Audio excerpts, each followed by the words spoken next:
কবিতাৰ শিৰোনাম মাত। কবি ঋতুবাস্তৱ হাজৰিকা। মাত এটাই মোক জীয়াই তোলে, কফিনৰ ভিতৰৰ পৰা তুলি আনি মাত এটাই মোক উশাহ দিয়ে।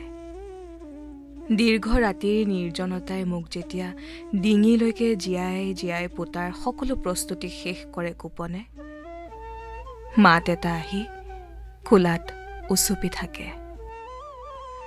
মাতটোৰ বাবেই মই বাঁহীত ফু দিওঁ, অৰণ্য ৰোদন কৰি চৰাইবোৰৰ সন্ধান কৰোঁ। গভীৰ ৰাতি সাৰে থাকোঁ, কিজানি নিৰ্জন ৰাতিৰ কোলাৰ পৰা মাত এটা উঠি আহি মোক হাত বাউলি মাতে। মাজৰাতি সাৰ পাই উঠিও মাতটো মই সেতেলিত বিচাৰোঁ, বুকুত খুচৰোঁ।